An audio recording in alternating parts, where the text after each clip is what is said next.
www.djamrithamusic.in www.djamrithamusic.in Amrita music Azamgarh, Amrita music Azamgarh, Amrita music Azamgarh, Amrita music सबके विरासत में मिलल बा धन रे, हमरा के मिलल बा दो गो कौन रे।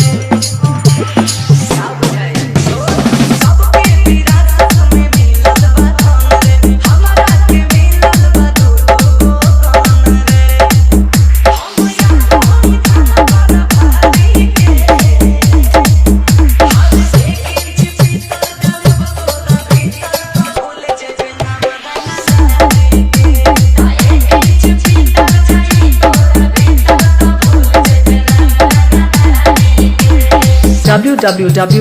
www.djamrithamusic.in www.djamrithamusic.in Amrita music Azamgarh, Amrita music Azamgarh.